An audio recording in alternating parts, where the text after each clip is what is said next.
and cooking good food in harsh or remote places. Next up is mission specialist Jeanette Epps. This was also her first space flight. She's a Syracuse, New York native and was a NASA fellow during graduate school.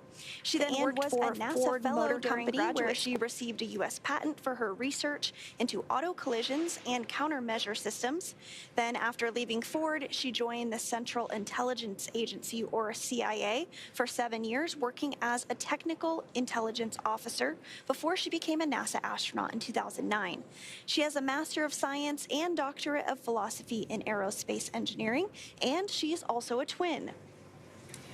Mission specialist Alexander Grabenkin was also a first-time flyer for this particular mission. He graduated from the Irkutsk Military Aerospace Engineering Institute in 2002, majoring in the engineering, maintenance, and repair of aircraft radio navigation systems. He then attended the Moscow Technical University of Communications and Informatics, graduating with a degree in radio communications, broadcasting, and television. He was accepted into the Cosmonaut Corps in 2018 and served as flight engineer while on board the space station. So right now, we now know a little bit more about the crew flying on Crew8. Let's talk a little bit about the development of the capsule that they are flying in. So for those that might be unfamiliar, they're flying in a Dragon Crew capsule. Development of Dragon 4 Crew actually started with the Dragon cargo spacecraft.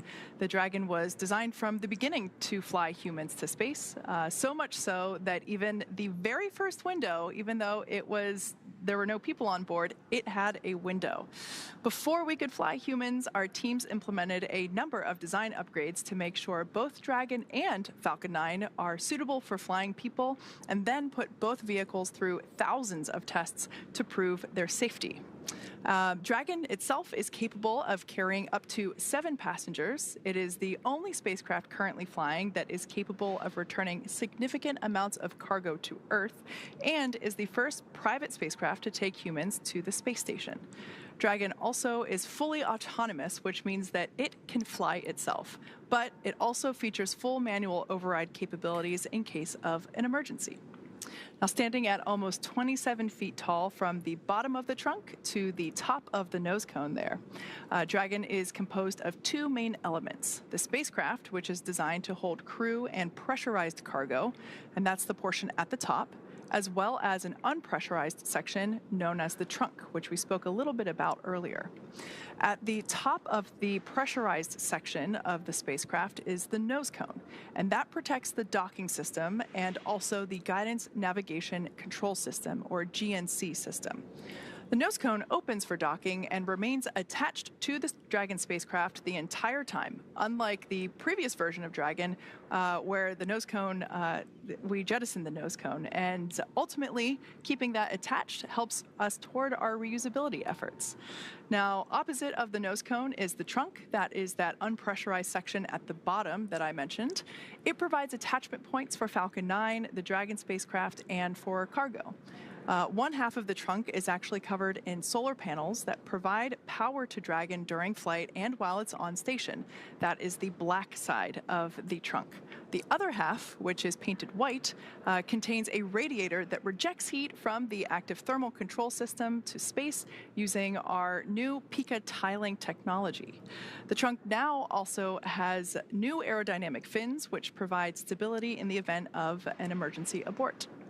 Now, I mentioned abort. In the event of an event such as that, Dragon is outfitted with 8 Super Draco thrusters, and those would power the astronauts to safety. Dragon's Super Draco launch escape system is a key safety feature of Dragon and gives the crew the ability to quickly separate from Falcon 9 and safely escape from the time of the launch all the way to orbit. This is a feature that no other spacecraft in history has possessed. Dragon is also equipped with 16 Draco thrusters, and those are used to orient the spacecraft during the mission, including apogee and perigee maneuvers, orbit adjustment, and attitude control. If you tuned in to some of our docking or undocking webcasts, you might have actually seen some of those Draco thrusters firing live in action. Now, each Draco thruster is capable of generating 90 pounds of force in the vacuum of space. I want to point out here we have our first views inside the Dragon capsule with our Crew 8 members. It seems as though everyone is sitting very comfortably inside their seats as they await their return back to Earth. Now, the seats that they are sitting in there, the spacecraft is designed to accommodate up to 7 crew members, like I mentioned just a couple minutes ago. Obviously, you can see today we're only flying 4. The modular seats, these are modular seats, and they can be removed and replaced by additional cargo, which is what we do when we fly 4-person crews. The seats themselves are made of carbon fiber and will be custom sized for any crew members flying on board, meaning the bucket that basically their bodies rest in, as well as the footrests and the armrests, all have the ability to customize the length of each of those pieces so that everyone remains comfortable and safe while they are in their seats. Their great view, first view of the morning, of the control panels. These are centered between the pilot and commander's seats. So this view here, we have pilot Mike Barrett on the right-hand side and Commander Matt Dominic on the left-hand side. Those control panels consist of 3 touchscreen displays, and they allow the crew to operate the vehicle and fly it manually, even while wearing the gloves that they have on. These suits that they are wearing are also custom designed and custom built here in-house at SpaceX, and the gloves were specially designed to use with these touch screens to really emphasize the look and feel of a spacecraft of the next spaceflight generation.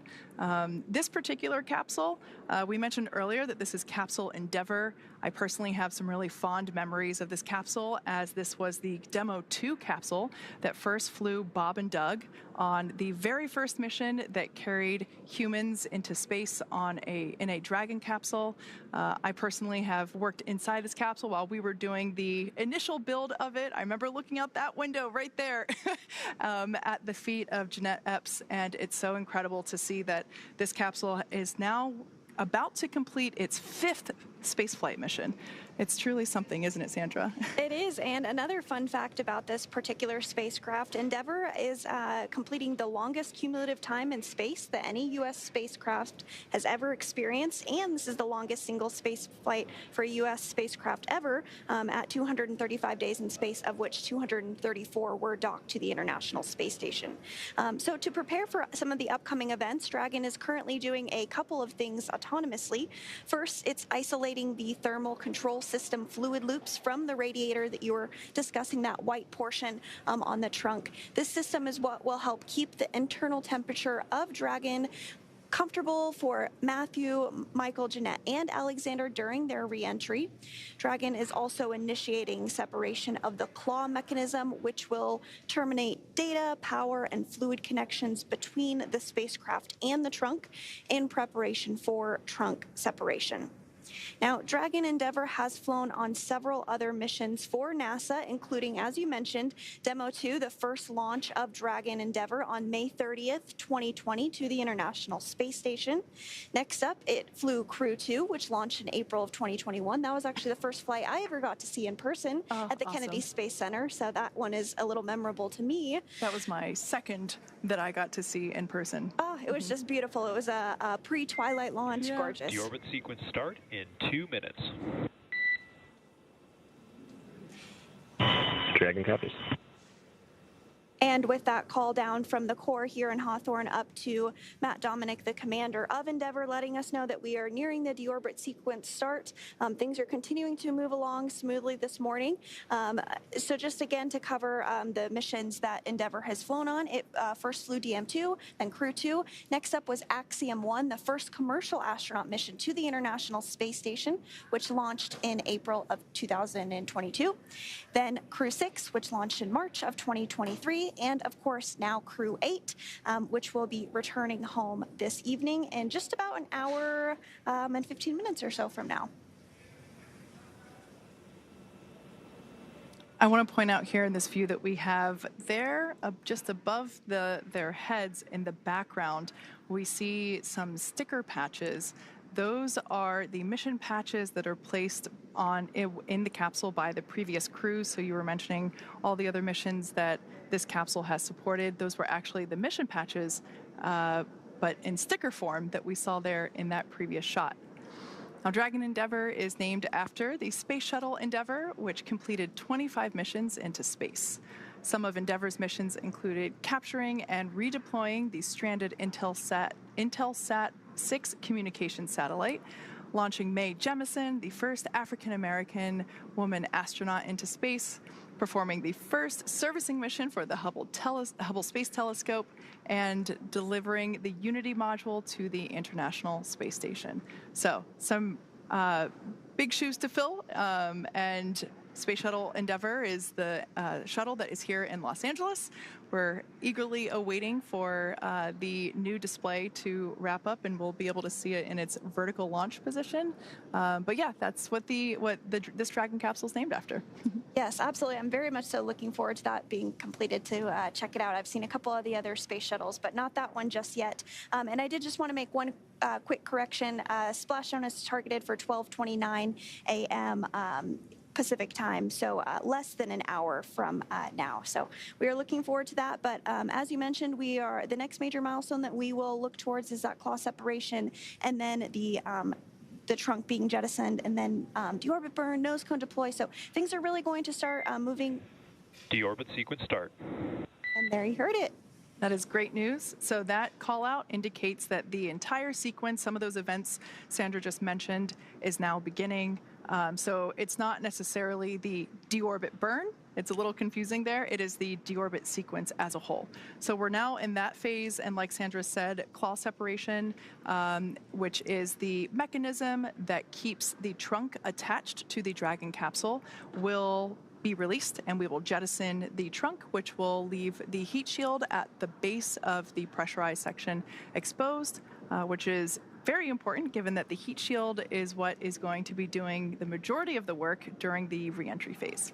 Yes, absolutely. That heat shield is critical to the return of Crew 8 and every spacecraft that returns from space, because as the spacecraft re-enters the Earth's atmosphere, that plasma builds up around the spacecraft and very intense heat builds up at that point. But the heat shield helps to protect the crew, the cargo, whatever is in that spacecraft that is returning, so that it can either land or splash down after it makes its way through the atmosphere. And that re-entry into the atmosphere, it also helps to slow the spacecraft down immensely from its orbiting velocity down to just hundreds of miles per hour. And then right before Dragon splashes down, once parachutes deploy, it'll be going about 15 miles per hour. So it really slows down quite a bit in a short amount of time.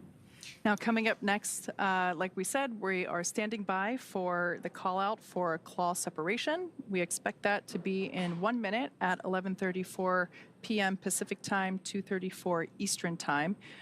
Just a few seconds after that will be the separation of the trunk, and then about 5 minutes after that, we will hear the call out telling us that the deorbit burn begins. This deorbit burn will last about 9 minutes, and that is the point in which the 4 forward Draco thrusters, so the 4 Draco thrusters located at the top of the Dragon capsule, will fire for that period of time to lock in, and basically that is the point of commitment for return for the Crew8 crew. Once again, we are targeting a splashdown off the coast of Pensacola, Florida, so Gulf side this time. And that deorbit burn, once that's complete, then we can close the nose cone. For obvious reasons, we don't want to close the nose cone before the deorbit burn. Yep, and that nose cone has actually been open since Dragon launched all the way back in March. It serves as, it has umbilicals attached to the International Space Station, also is the hatch that the crew floated aboard the International Space Station on. And as you mentioned, we are targeting Pensacola for splashdown today, and I'm hearing that the weather is just pristine. Winds are about 2 knots, which is 2 miles per hour, so very, very minimal winds. I expect that we'll see very low wave heights. And if you've been following along with this mission, you know that weather has been a watch item for us with this particular mission. There were a couple of hurricanes that moved through the Florida area, and then some additional storms that caused some of those parameters, whether it be winds, wave heights, precipitation, lightning. We look at all of these factors Nominal trunk jettison. Dragon cabin. All right. Great news there. So not only did we perform the claw separation, but we also jettisoned the trunk. And that call out there was from SpaceX Core, which is located there in SpaceX Mission Control Hawthorne, which is the view there. Those are our operators that are on console monitoring and controlling Dragon. And yeah, so that is a good call out. So next up will be the deorbit burn. Like I said before, this will last 9 minutes long. And everything so far is looking good for splashdown of crew 8. Yep, and with that trunk separation being confirmed, that means that telemetry is now looking good. The nitrox system is primed for cabin and suit cooling, and the heat shield is exposed and ready for atmospheric reentry. Again, that's very important. The trunk served its purpose by gathering energy from the sun through its solar cells and converting that to battery power. And since we will be separating the trunk, we can't generate any more new power, but we don't need to since we're coming home, and Dragon does have enough battery power already stored up ahead of that deorbit burn. Next up, the final steps that Dragon will perform prior to reentry, the slew or maneuver to deorbit burn, and the attitude and the deorbit burn itself. This is the last time that the forward Dracos, which are, like I said before, those 4 thrusters that are located on top of the spacecraft, it is the last time that those will ignite. The deorbit burn will place Dragon on a precise trajectory to return to the splashdown site off the coast of Pensacola, Florida, and will last about 9 minutes once it begins. We anticipate that to initiate at 11:39 p.m. Pacific time, 2:39 a.m. Eastern time. So we're standing by right now. Everything continues to look good. We will, of course, bring you views inside Dragon Capsule once we get them again, but sometimes due to ground station coverage, we are unable to do so. So unfortunately, you're stuck with Sandra and I.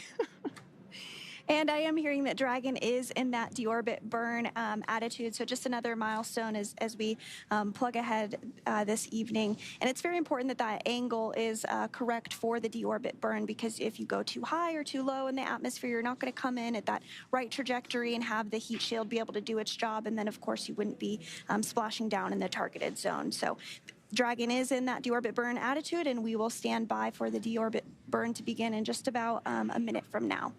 Once again, that deorbit burn is what locks the capsule into its landing site. Of course, like Sandra mentioned earlier, we have been watching weather for quite some time. We were, everyone's excited to bring Crew 8 home, but only going to do that if the weather allows and is safe for both the crew on board as well as the recovery teams. And so it has been a little bit of a waiting game, but everything is looking good weather-wise, and we are locked into Pensacola, Florida. And this deorbit burn, which will last 9 minutes, is what is basically the last firing of the 4 forward Draco thrusters. Again, those are the ones located at the top of the capsule. And once that is complete, we will be able to close the nose cone. It's important to do this before the Dragon capsule begins to experience aerodynamic heating as it re-enters the Earth's atmosphere. It's important to get that nose cone closed so that we are able to protect the forward hatch and all of those components there during that re-entry phase. Like we mentioned before, that is a period of high heating, and so we really want to make sure that that nose cone gets closed in time. And it usually takes about anywhere between 6 to 8 minutes in order for that nose cone to close. So while we are under an hour from splashdown, once again, we're targeting a 12:29 a.m. Pacific time, 3:29 a.m. Eastern time splashdown. So under an hour, and things are going to move fairly rapidly, even though you might hear us say things like, this is going to last 9 minutes, this will last 8 minutes. It certainly goes fast. Yep, absolutely. And so we are standing by for confirmation that that deorbit burn has begun. And I did just get that confirmation that the deorbit burn is underway. That burn is slated to last less than 9 minutes, 8 minutes and 20 seconds, so just under 9 minutes there. So as a little quick recap, within the last 10 minutes, Dragon has jettisoned its trunk and initiated the deorbit burn just seconds ago. For these operations, NASA and SpaceX closely coordinated with the United States Coast Guard to establish a safety zone to ensure public safety and for the safety of those involved in the recovery operations, as well as the crew on board the returning spacecraft. Multiple notices are issued to the mariners in advance and during recovery operations, and Coast Guard patrol boats are deployed to discourage boaters from entering the splashdown zones. We do want to stress to the public the need to respect this safety zone. Recovering a spacecraft from the water is a hazardous operation, and any other boats interfering increases risk to astronauts in Dragon, the teams working to recover them from the water, and the safety of those if they come too close. So for the safety of the crew and your safety, we recommend you sit back and watch, as we'll be bringing you the very best possible views of our astronauts' homecoming. As I mentioned earlier, this deorbit burn is the last time that those 4 forward Draco thrusters will fire. Dragon Endeavour has not yet entered the Earth's atmosphere. This deorbit burn that's coming up that has initiated is what will line the vehicle up and put it on its final trajectory to the landing site right off the coast of Pensacola. Right now, Matthew, Michael, Jeanette, and Alexander are using their screens to keep tabs on the burn duration, Draco thruster firings, and trajectory details like entry angle, spacecraft perigee, and how much distance remaining until deorbit burn termination. Right now, Dragon is flying itself, so all that the crew has to do is stay strapped in their seats and keep tabs on things. Although, if I were at one of those window seats, I would be pretty tempted to want to get my face right up next to the window. Yes, hopefully they're enjoying their last less than an hour in space.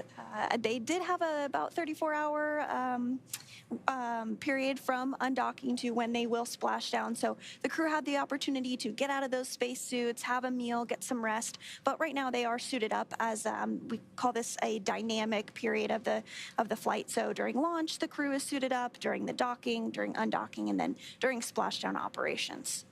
So NASA and SpaceX did jointly select the primary splashdown location off the coast of Florida. So as we discussed a little bit already, this selection process works with a lot of different variables, including space station's orbital trajectory, what landing sites are available and have favorable weather, how much free flight capability Dragon has for the trip home, and the sleep schedule for the returning crew members. We'll start with, we've got some more views there inside the capsule. We can see the crew there keeping tabs on things with the touchscreen displays. Doing a little fist pump there was Commander Matthew Dominic. I think they're excited to come home. Like we mentioned before, this is the longest human spaceflight mission in a Dragon capsule that has been performed so far. So, this is a cool view because we can actually see indications there. The 2 outward screens that show which Draco thrusters are firing. So it's an opportunity for the crew to keep live tabs on what is happening with the thrusters just above their heads.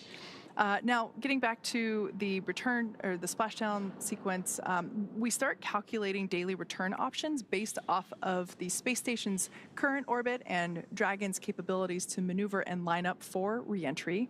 The time from undock to landing at the primary site can vary from less than 6 hours to more than 39.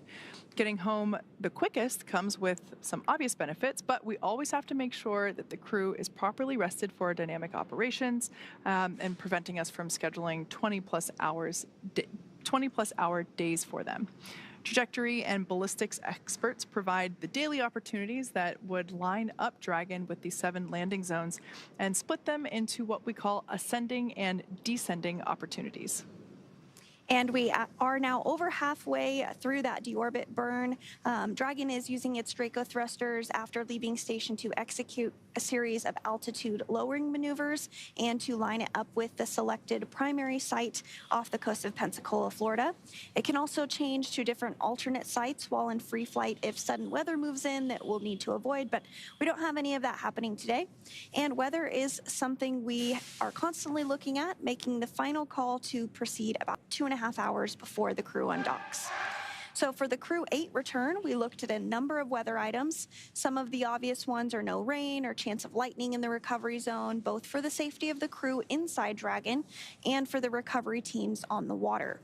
We're also looking for wind speeds less than 15 feet per second, or about 10 miles per hour, and relatively calm seas so we can safely execute recovery operations, which includes landing a helicopter on the recovery ship to fly Matt, Mike, Jeanette, and Alexander back to Florida. Once Dragon began flying free today, we had a number of additional checkpoints to either proceed towards the primary site, head to the alternate, or select a new zone based on real-time weather data. These checks happened all the way up until we're in the final hours before the deorbit burn, which is the last burn in the trip home and commits Dragon to re-entering the Earth's atmosphere. And that deorbit burn is underway, and we are just awaiting confirmation that it is wrapped up. We expect this to complete at 11:48 p.m., so just about 2 minutes until this deorbit burn finishes. Once again, our live views inside the Dragon Endeavour capsule with the crew8 team inside. These views here, so we can actually see there in the center console, that is basically a trajectory tracker for showing them where they anticipate to splash down. But the view that I particularly love are the Draco firings there on either side of that center console. And we were getting a good view of Matt. Oh, there we are, right on time. A good view of Matt Dominic. He is the commander of Endeavour. This is his first space flight, and I have just so enjoyed seeing the photography that he has been able to capture. Been incredible. Yes, if you have not seen it, please do go check out our social media pages, our Flickr account. He really took to the photography during his mission and has captured some just breathtaking, spectacular, marvelous images. I think the only thing that could be better is if I were able to see it with my very own eyes from up there. Now we are standing by for the completion of the deorbit burn. For those that have just recently joined us, we have already separated from the trunk. We've jettisoned that trunk to expose the heat shield at the base of the pressurized section of the Dragon capsule. Of course, that pressurized section is the section that we see here on our camera views, where the crew8 crew sits. We expect the deorbit burn to complete here in the next 60 seconds or so. This was a 9-minute long burn, and it is the final burn that lines up the trajectory for the Dragon capsule with the targeted splashdown site. The final firing of the 4 Draco thrusters at the top of the capsule. Deorbit burn complete. Performance nominal. Nose cone closure initiated.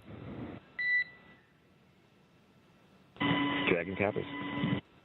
And great news, we did hear that that deorbit burn is now complete. Dragon is committed to coming home. So next up, we will have the nose cone that does close up. This will take a couple minutes to complete. We have a series, basically 12 hooks on the nose cone that will lock in with the Dragon capsule, and those will close in a series of, in 2 different series, so 6 each. Yep, and those are those same nose cones that were nose cones. The same hooks, yeah. The same hooks that were used yesterday to actually unhook from the International Space Station, and as it backed away, if you were tuning into our coverage for that.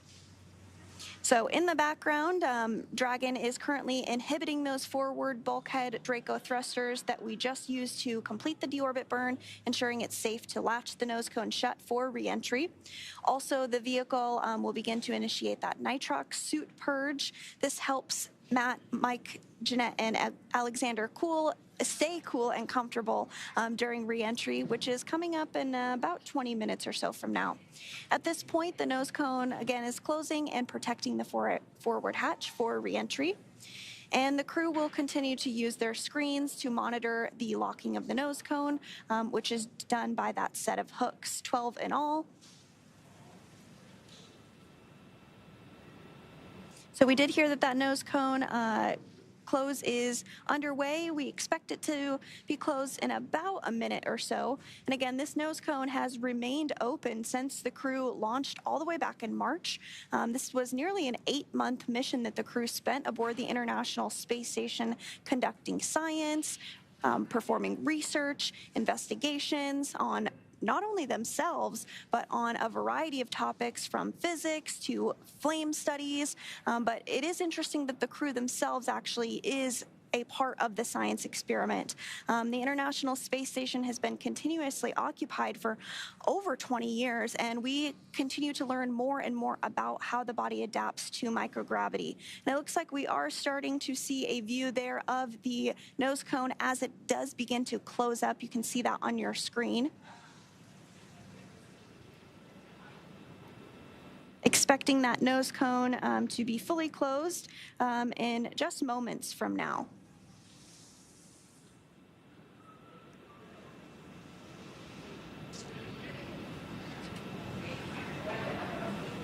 And we'll stand by for that nose cone to go ahead and be closed up. Again, we expect that call out here in just a few seconds from now.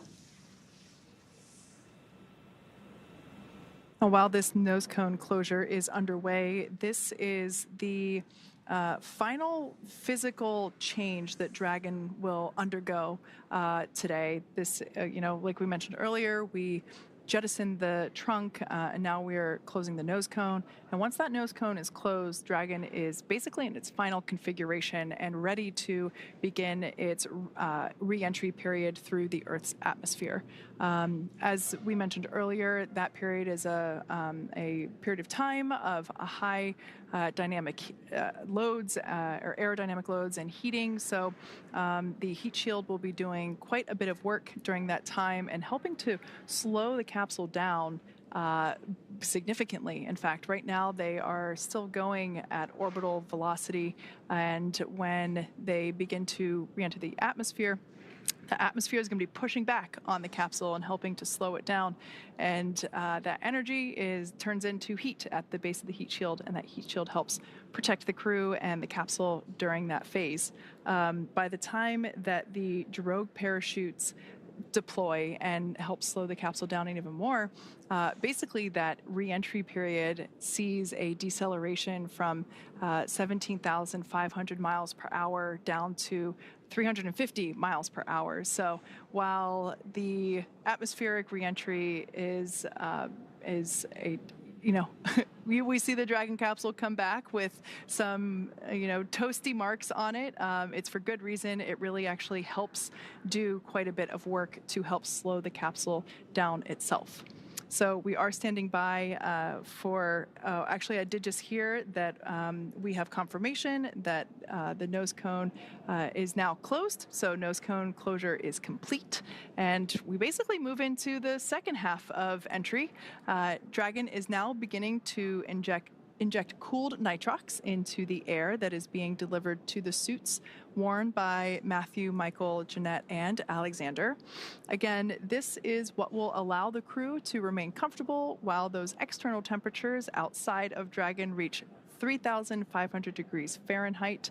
With the heat shield pointing forward, it is basically leading Dragon to the landing site. So we've been talking a little bit about the heat shield.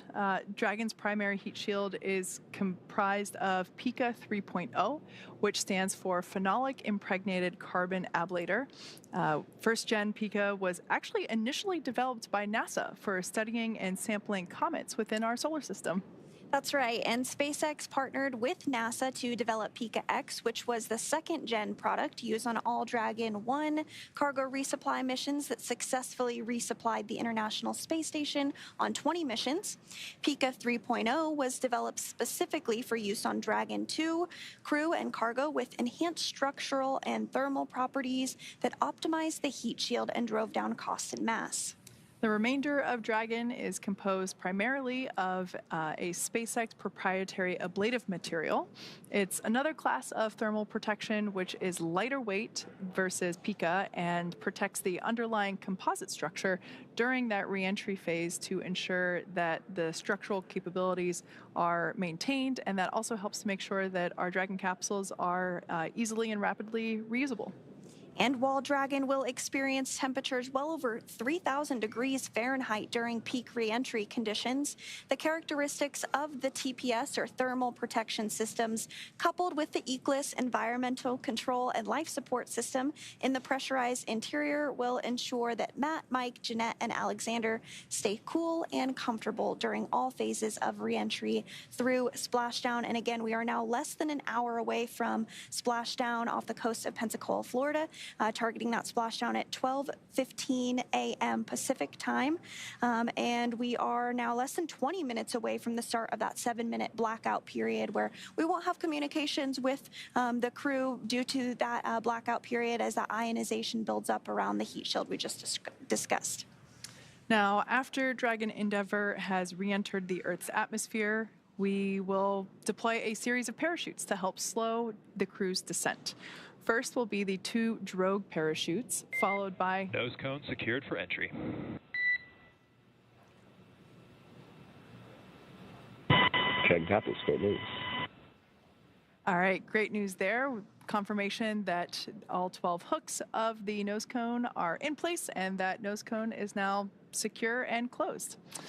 So fast forwarding a little bit back to re-entry, and more specifically when we're deploying the parachutes, the first 2 parachutes that will come out are the 2 drogue chutes, and those will be followed by the 4 main parachutes that will help guide Dragon to its first contact with Earth since launching back in March 4th to be exact.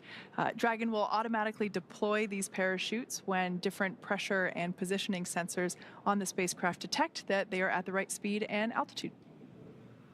Vehicle velocity at drogue deploy is approximately 350 miles per hour, and they deploy at about 18,000 feet. Vehicle velocity when the main chutes deploy is approximately 119 miles per hour, and they deploy at 6,500 feet. And then vehicle velocity at water splashdown is approximately 16 miles per hour. And the highest G load the crew will experience during reentry is approximately 3 to 5 Gs. So we are standing by for initiation of the, the next thing we'll have coming up is that loss of signal that occurs as the capsule begins to come back through the Earth's atmosphere, like you mentioned before, the ionization.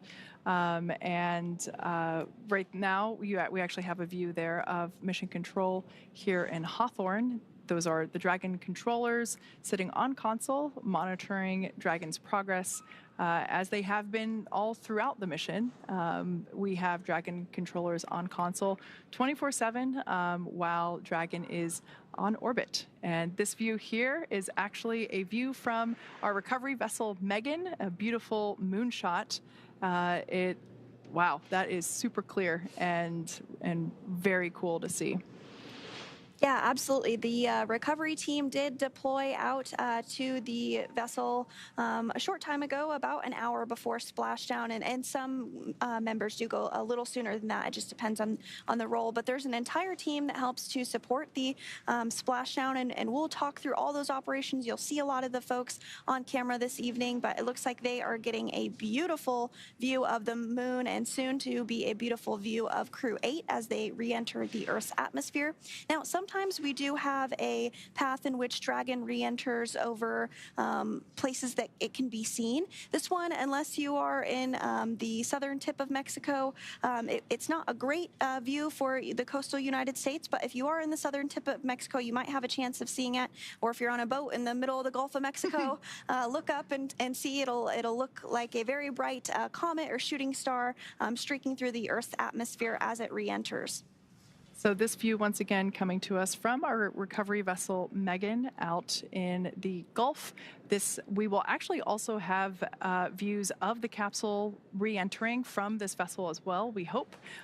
We also have, like Sandra mentioned, in terms of the trajectory, we have a tracker that we are utilizing to follow Dragon Endeavor's progress as it continues to work through its next steps.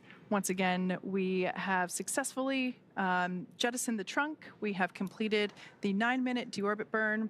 We have closed the nose cone, and we are now standing by for Dragon entry, as well as the loss of signal. That is a period of time in which the Dragon capsule is coming through at orbital velocity, coming through the Earth's atmosphere, and plasma begins to build up on the bottom of the heat shield, and basically it prevents us from communicating with the Dragon capsule or receiving communications from the Dragon capsule. So we call it a blackout period just because it's a brief period of time in which we are unable to hail the crew, but we anticipate that to begin at 12:25 a.m. Pacific time and apologies, I'm getting my numbers wrong here. That is actually the time in which we anticipate to acquire the signal. We anticipate to lose the signal at 12:15 a.m. Eastern Pacific time, or 3:17 a.m. Eastern time. So all that being said, we're going to follow Dragon's progress, and we are going to stand by and take a moment to pause and listen to the nets as we await that moment of loss of signal. We will continue to monitor the nets and stand by and watch Dragon's progress.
Dragon SpaceX for entry briefing.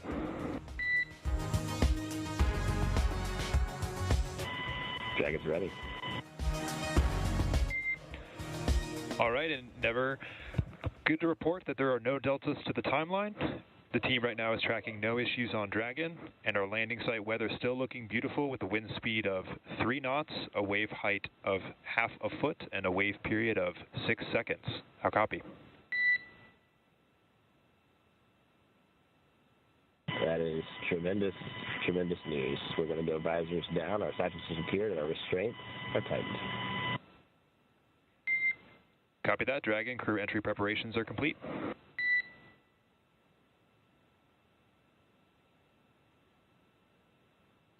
Dragon copies.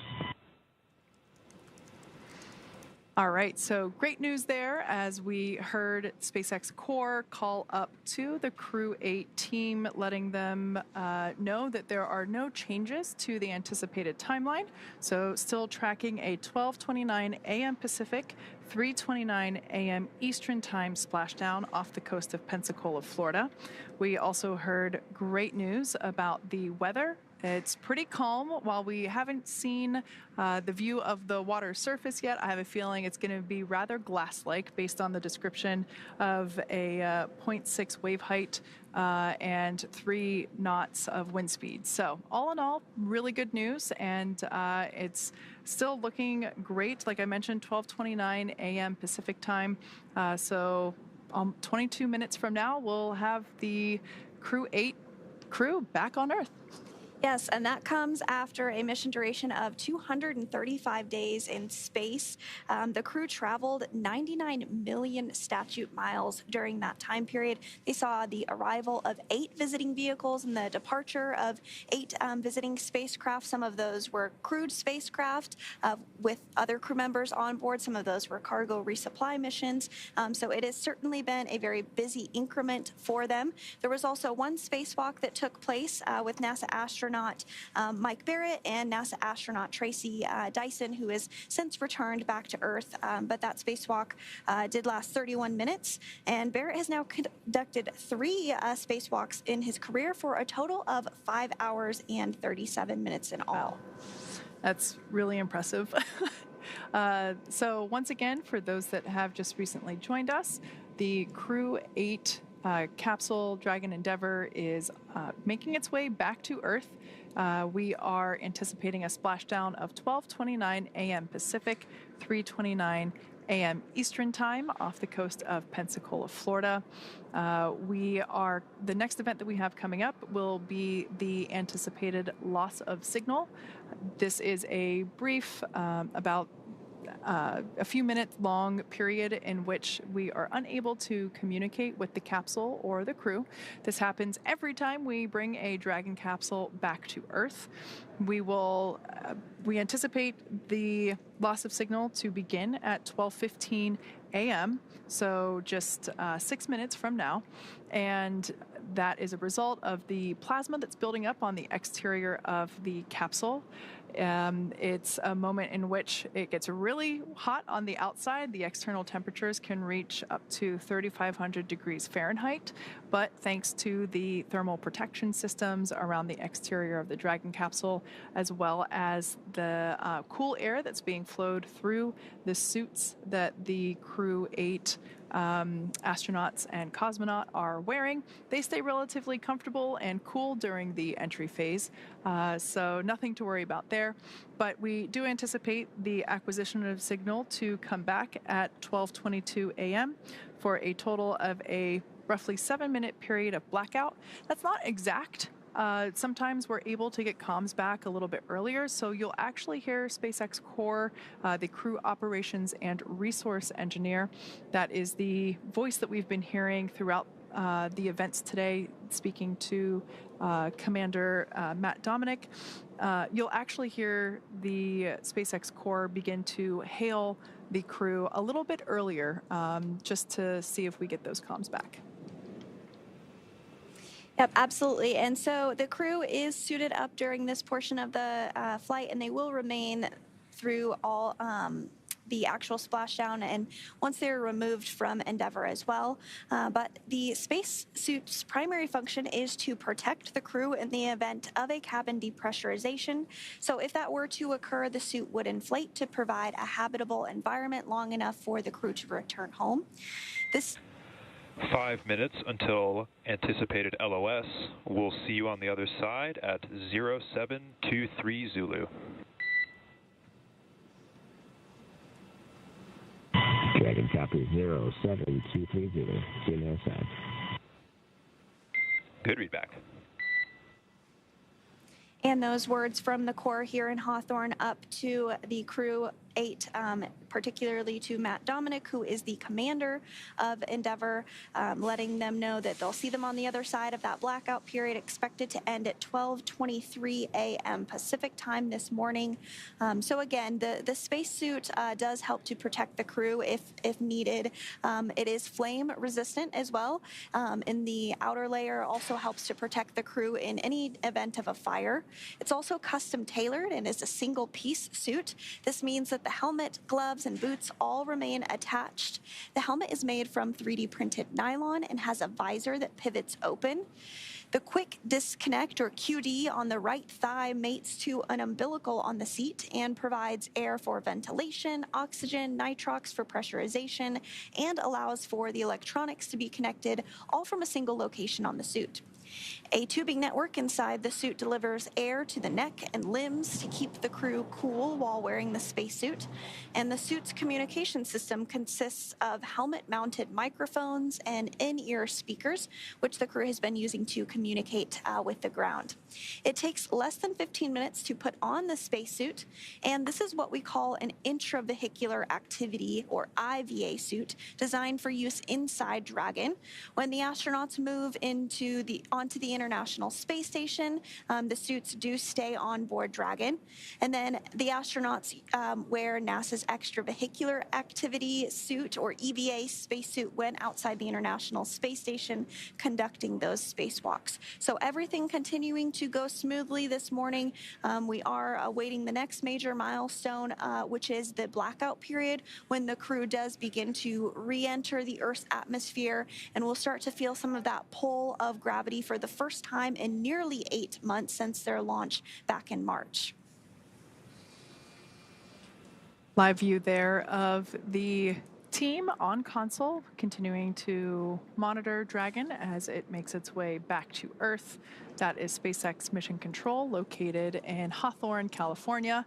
And like I said, it's where our teams monitor Dragon, checking in on all of its systems, help make sure that the crew has a safe journey. Our team in Mission Control follow their progress all along the way. On console or headset are 6 key positions who are monitoring the health of the vehicle and the crew. The mission director is responsible for mission success and is in charge of that room. The person that we hear talking to the team up in space is the Crew Operations and Resources Engineer, or CORE. The other positions are focused on vehicle systems like navigation, control, avionics, software, propulsion, life support, and of course communications with the ground segments. So lots of specific roles being filled there at the Mission Control in SpaceX. Yes, absolutely. And I am hearing that Dragon has slewed to the final entry attitude and is beginning that entry interface period. So we'll stand by as this blackout period begins, and then of course, we'll catch the crew with those comms on the other side of it. So in addition to Mission Control Hawthorne, there is Mission Control Houston, a very familiar place for me, which is staffed 24 hours a day, 7 days a week. There you do see a shot of Mission Control Houston on your screen. Team members here are trained in a variety of disciplines and monitor all of the space station systems. And just like Mission Control at SpaceX, we have someone dedicated to talk to the crew members, to streamline communications. This keeps the astronauts from needing multiple conversations on different subjects. This role is the CAPCOM, which stands for Capsule Communicator. However, this person isn't actually talking with the spacecraft. That's SpaceX's core. The Capcom is speaking with the astronauts already living aboard the International Space Station. And the Capcom does sit right next to the flight director. The flight director gathers information and data from all flight controllers and leads the team through major milestones. They approve or decline suggestions based on pre-established flight rules. Other key members include the ADCO, who controls the attitude or orientation of the space station. We also have the visiting vehicle officer, or VVO, who monitors the work and works with external teams sending spacecraft to and from the International Space Station. There's also a flight surgeon who works with the astronauts to get a chance to speak with them on a regular schedule on private medical conferences. We also have Robo, who works with the Canadarm2 to maneuver it to complete work outside of the space station. When astronauts are on a spacewalk, the Canadarm2 is maneuvered by an astronaut within the International Space Station.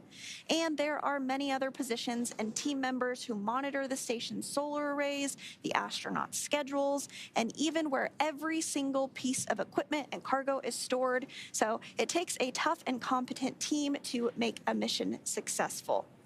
And we now are in entry interface and do have that loss of signal with the crew. Again, this is expected as they make their way through the Earth's atmosphere. It will last just a few minutes, and then we'll begin to hear the ground call up to the crew for a comm check. Sometimes that comes a little sooner than expected, sometimes a little later. It just depends. But we do expect to regain communications with the crew once we are out of this entry interface period.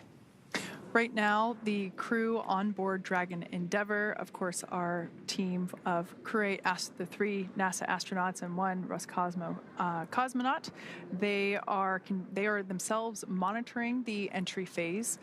They are following along with the touchscreen on the inside of the pressurized section, that touchscreen monitor that they continue to follow progress with. Earlier, we saw it as the 4 forward thrusters were firing during the deorbit burn.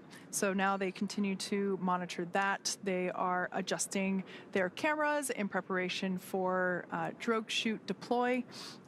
They are also continuing to monitor velocity and basically keep tabs on how things are progressing.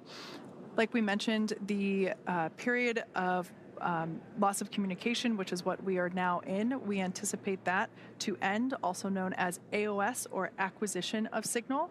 We expect that to occur at 12:23 a.m. Pacific time, 3:23 a.m. Eastern time. We might hear SpaceX core begin to hail the crew a little bit before that. We also might hear our commander, Matt Dominic, also say hey before we even begin hailing them. So this period of blackout varies from mission to mission. It's not super precise, so we will attempt to regain those communications at the earliest reasonable opportunity, but this is totally expected. This is what happens every time we bring a Dragon capsule back through to Earth. The temperatures can reach upward of 3,500 degrees Fahrenheit. This is why we see, once the Dragon splashes down, we see that the exterior, which was a nice pristine white at liftoff, and while it was on orbit, becomes more like a toasted marshmallow after it comes back. We see that thermal protection system having done its job in protecting the structure of the capsule as well as the astronauts inside. So for those that have recently joined us, we are in the expected blackout period. We anticipate this to end at 12:23 a.m. Pacific. The team there on your screen, located at SpaceX Mission Control here in Hawthorne, California, as well as the team in Houston at Johnson Space Center, continue to monitor. Like I said before, the crew8 team is also monitoring using their systems as well. Prior to this dynamic event, they had already closed their visors. They had already stored the tablets and any other loose items including the zero-G indicator, of course. So they are well prepared, and like we mentioned, they will remain in their suits until after they splash down and after the recovery team retrieves them from the water and helps them egress from the capsule. Once again, we are anticipating a splashdown off the coast of Florida near Pensacola, so in the on the Gulf side of Florida. Our recovery vessel Megan is standing by, waiting for the crew8 cohort to return. The recovery team, actually, there's our first view of Dragon Endeavour making its streaking appearance across the sky. This view comes to us from the recovery vessel, Megan, as I mentioned earlier. And we actually do have a very special guest, Shaniqua Vereen, a public affairs officer at the Johnson Space Center. She's on the boat right now. Shaniqua, can you hear us okay? And let us know what you are seeing right now as we watch Crew8 streak through the atmosphere about to splash down. Let us know what you're seeing. Yes, Sandra. Hi. I hope you guys can hear me loud and clear. I am on the recovery vessel Megan, as you stated. We are getting our first views here on the ship as well. I'm with NASA photographer who is seeing the navigation lights as well as the streaking across the sky. It's a pretty exciting time right now on the recovery vessel. All personnel that's not on the FAST are up at the front of the hull of the ship, just watching it as it comes in. Again, the Megan is stationed about 3 miles, about 1.5 nautical miles away from the splashdown zone, and we're looking to have the crew splash down in just about, 6 minutes, 5-6 minutes? And so we're catching all the views until the parachutes deploy and they splash down in the ocean. That is so excellent, Shaniqua. I am jealous of the view. I mean, it's beautiful on our screen, but I can't even imagine what it looks like in person. So soak that in, enjoy that moment. We are expecting to regain communications from the crew in about a minute or so. We might start to hear some of those calls out from the ground or from Matt Dominic, the commander of Crew Dragon Endeavour, as they come out of this blackout period. But again, we're continuing to get great views of Crew8 as they are re-entering the Earth's atmosphere. Again, standing by to regain those communications, expecting that in about a minute or so. Dragon, SpaceX, comm check. Loud and clear. How us? We have you the same. Great news there. Communication blackout period over. We heard the voice of Commander Matthew Dominic. Now coming up at 12:25 a.m. Eastern, or excuse me, Pacific, 3:25 a.m. Eastern, we will deploy the drogue parachutes. Now, frame of reference, prior to the period, coming through the Earth's atmosphere. Dragon is on GPS. Expect automated chute deployment at nominal altitude. Dragon copies. All right, just a call out there, letting the crew know how Dragon is calculating the when and how to release the parachute. So the drogue chutes are going to come out first. There are 2 of them. This occurs around when the capsule is going about 350 miles per hour or so, roughly about there. Those will deploy, and then about a minute or 2 later, the main parachutes, about a minute later, the main parachutes will deploy, and at that point in time, the capsule will be going about 120 or so miles per hour. So those drogue parachutes do quite a bit of work as well to help stabilize and slow the Dragon capsule down. So standing by now for deployment of the drogue parachutes. Brace for drogue window. Dragon bracing.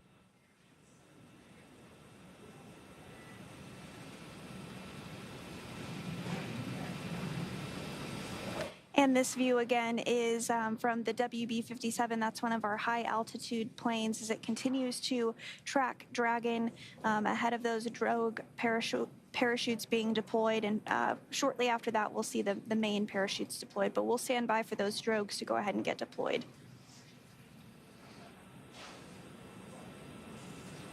We are hearing that Dragon has good pitch and yaw stability, so everything continuing to go really smoothly, targeting that splashdown at 12:29 a.m. Pacific time, so just about 4 minutes or so from now. Once again, there we can see that the drogue parachutes, thanks to that WB-57 views, drogues are deployed. We can see two good-looking drogues. Oh, this is a great view from inside the parachute bay where those drogue parachutes... Drogue chute descent rate nominal. Next, Dragon copies. those drogue chutes will next pull out the main parachutes, and we'll see those 4 main parachutes open and inflate.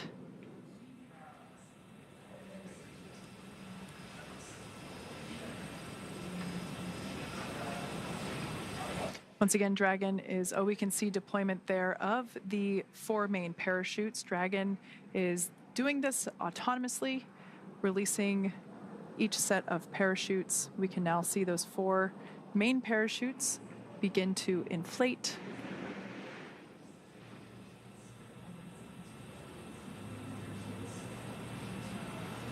Pretty incredible to see how, as those main parachutes inflate, the capsule itself slows down even more significantly. Main chute descent rate nominal. Copy. Nominal descent rate 1,000 meters. Copy, 1,000. We will continue to hear call-outs from Commander Matt Dominic of the distance from the water. Those parachutes really doing their job now, as you mentioned, Kate, starting to slow the spacecraft down even more and more. By the time the crew actually does splash down in the water, they'll be going about 15, 16 miles per hour. So those parachutes really taking on that air to slow down the spacecraft. 800 meters. Copy, 800. Like you said, Commander, Matt Dominic will continue to report altitude every 200 meters. So we just heard the 800-meter call out.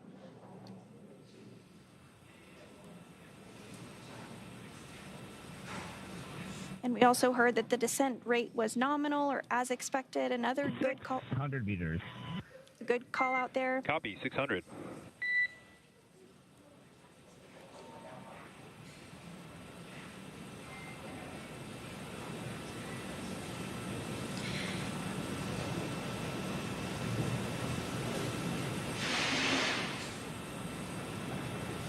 Continuing to get great views from the WB-57 as Crew 8 is nearing splashdown.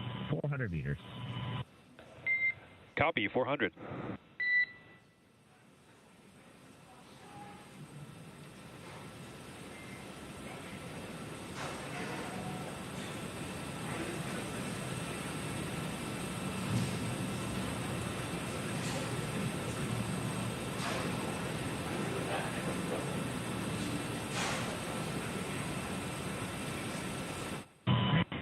Meters, bracing.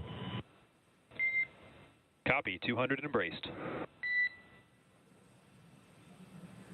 At this point in time, the seats in Dragon have rotated a little bit to help provide a more comfortable and safer bodily orientation for the crew members as they come closer to splashdown.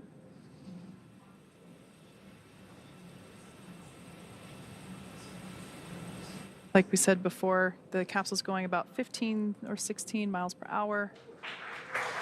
And splashdown.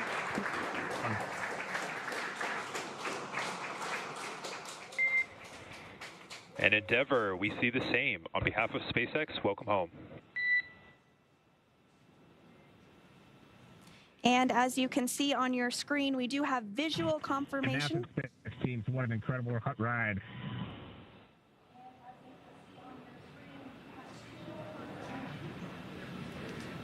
Again, we do have visual confirmation of Crew 8 successfully splashing down after 235 days in space. They are now back on Earth.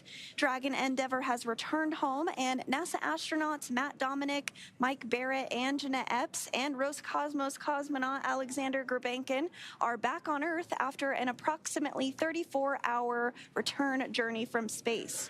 As you can see, SpaceX recovery ship and team have been waiting for Dragon splashdown, and they're now making their way to the splashdown location. Teams have been ready and waiting about 3 nautical miles away, so it's going to take about 30 minutes for them to make their way to Matthew, Michael, Jeanette, and Alexander. They're inside Dragon. We can see there the recovery lights shining some light onto the Dragon capsule. Now, immediately after splashdown, the Dragon capsule automatically cuts the lines. Dragon, we show water operating flight control state.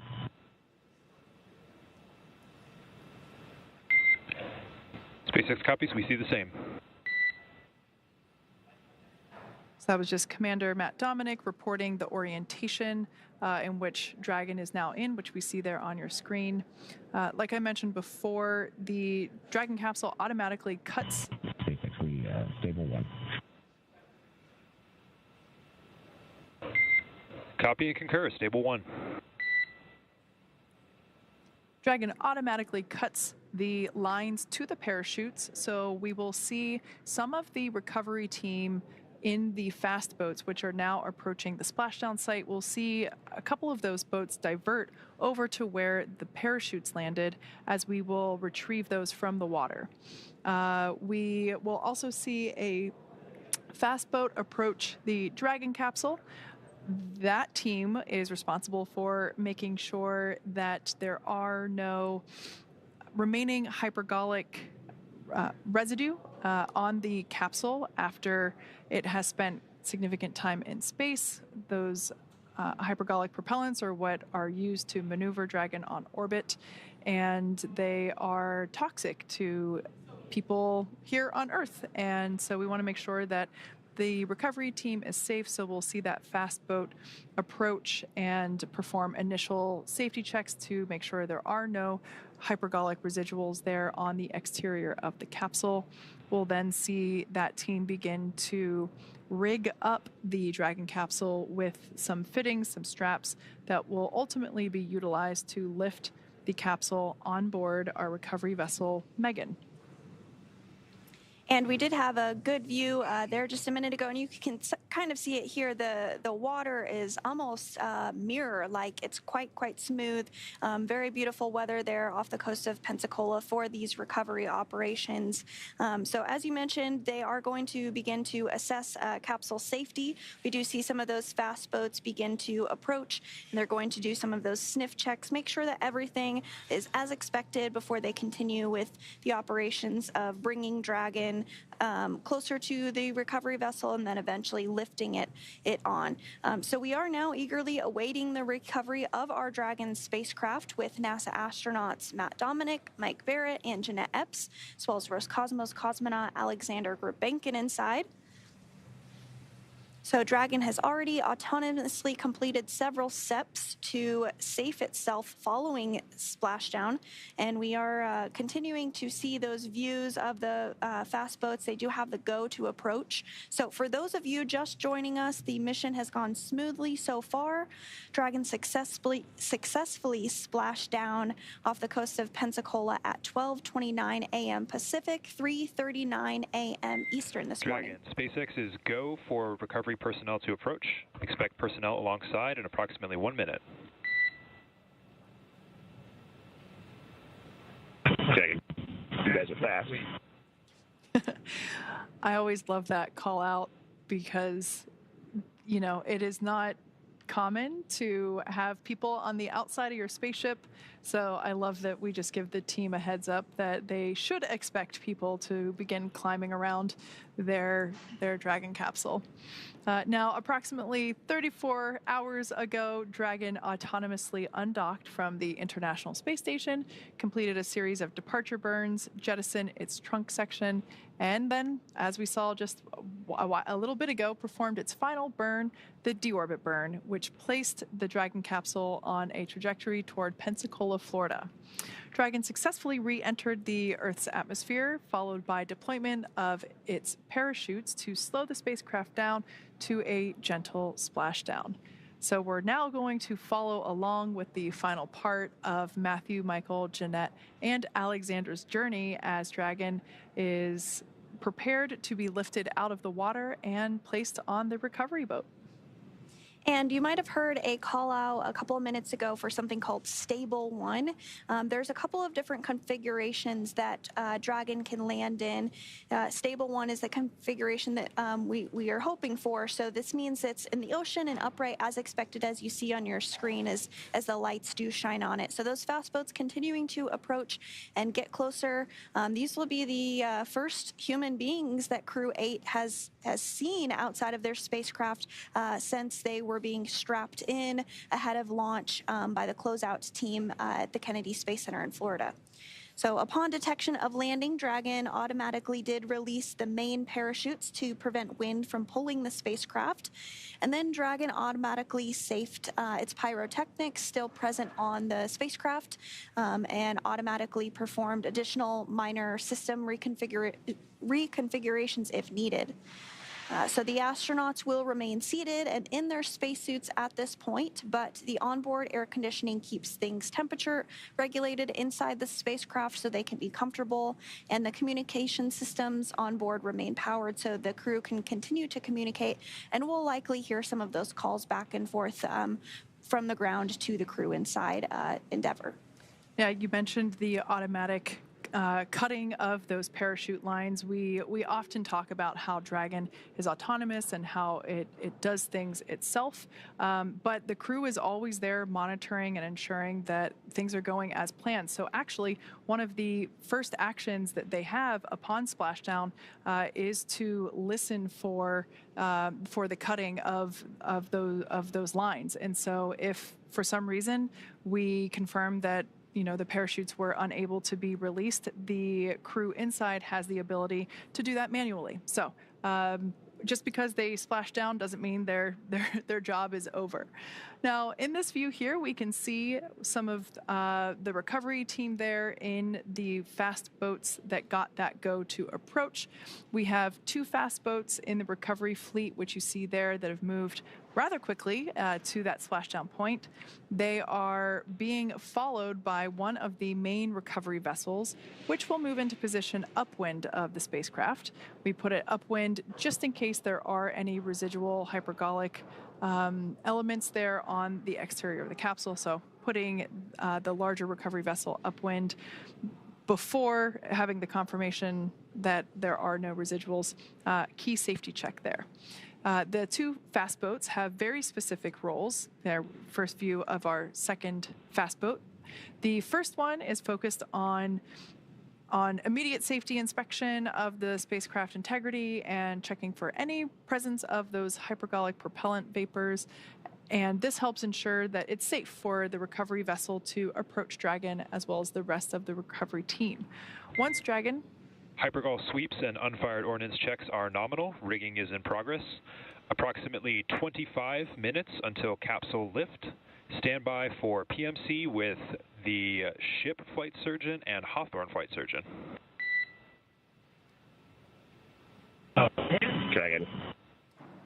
All right, great news there. So we got confirmation that those safety checks are complete. So we'll now see the recovery team begin to place the required straps and harnesses around, as you can see there, around the Dragon capsule. We also heard confirmation that the words that were used were unfired ordnance. Those are those pyrotechnics that are utilized to fire the parachutes at the appropriate time, so confirmation that those have been saved. And we also heard PMC, that stands for Private Medical Conference, and that is an opportunity to speak with the flight surgeon and to give a rundown on how the crew is feeling.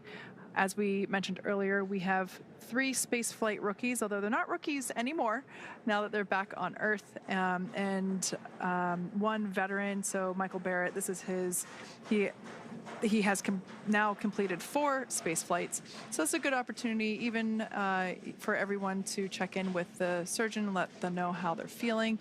And of course, that is private. Now, we did get that all clear for full approach. So like I said, that you can see that the team beginning to rig up the spacecraft for the recovery by the recovery ship. That second fast boat, which we see coming in and out of screen, is responsible for parachute recovery and also serves as a redundant boat to the first fast boat. We'll also get to see a team member on a jet ski helping to gather up those parachutes that are now detached. And it will take a little over 10 minutes for the recovery crew to complete their safety checks. But once complete, the crew will begin preparing Dragon to be lifted onto the recovery vessel. And again, we do see that rigging process underway. As part of the preparation for this lift, 1 member of the recovery team will climb on top of the spacecraft, as you see, so they can attach all those hoist rings and connect the lifting lines. So it does typically take us less than an hour to raise Dragon to the recovery boat and remove the crew from the spacecraft.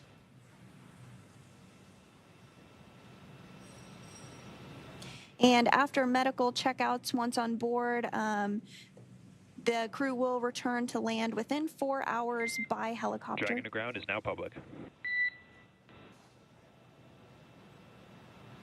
Copy, Dragon, copy. So after they return to land by helicopter, the crew will fly by plane back to Houston, where they will be reunited with their friends and their family, and then complete their post-flight period.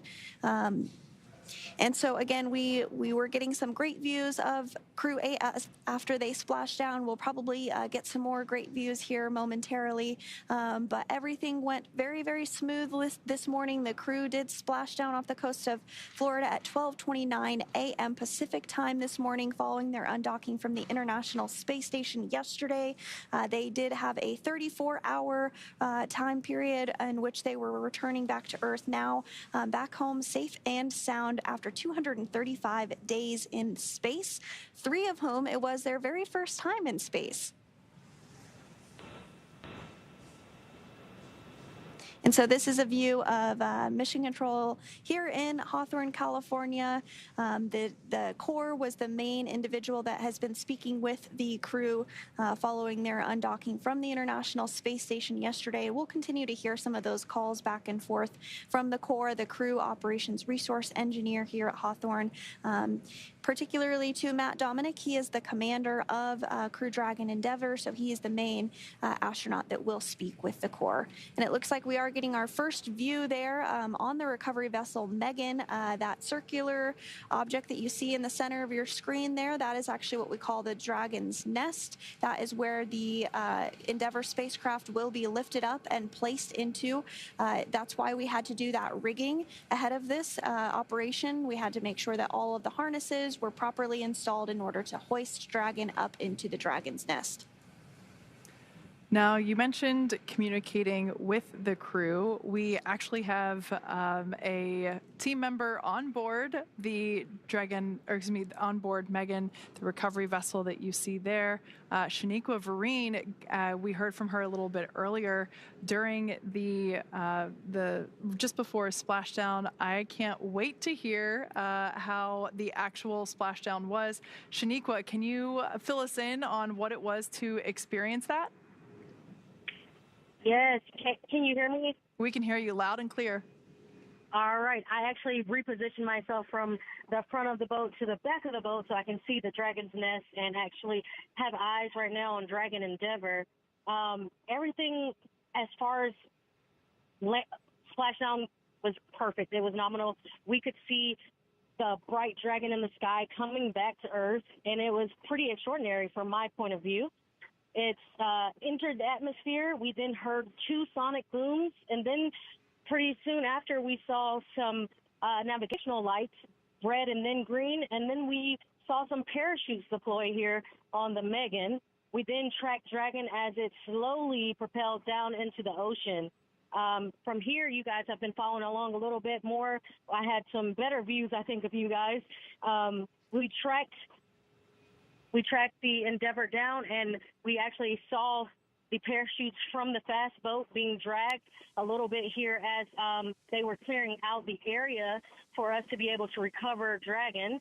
Again, you guys went over a little bit, but after we got all clear, the fast boats went in to make sure that there was no hypergolic leaks, that propellant leaks, and then we're right now inching closer and closer to the vessel as we see. I don't know if you guys have views right now, but as we're inching closer, we're backing the Megan closer to the Dragon Endeavor where it sits right now in the ocean. Yeah, Shaniqua, I think we have a very similar view currently as you. We are also looking off the aft end of the recovery vessel. We see a couple crew members there next to the Dragon's nest, and we can also see the Dragon capsule. So I have a feeling that you're standing pretty close to the camera we got views from.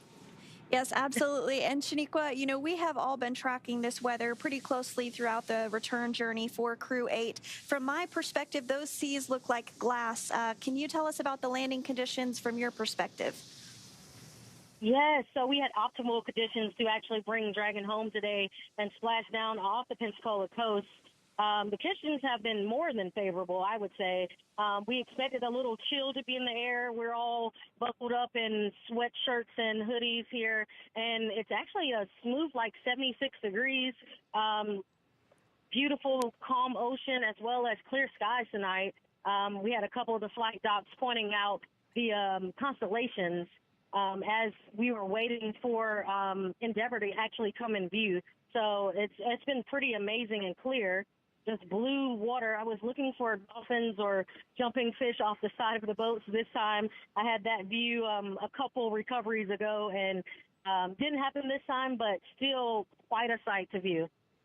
Oh, that is just so wonderful to hear, Shaniqua. I do hope you bring some of that cool weather back home to Houston for us both, and I hope you get the chance to see your dolphin too. Thank you so much for joining us this evening.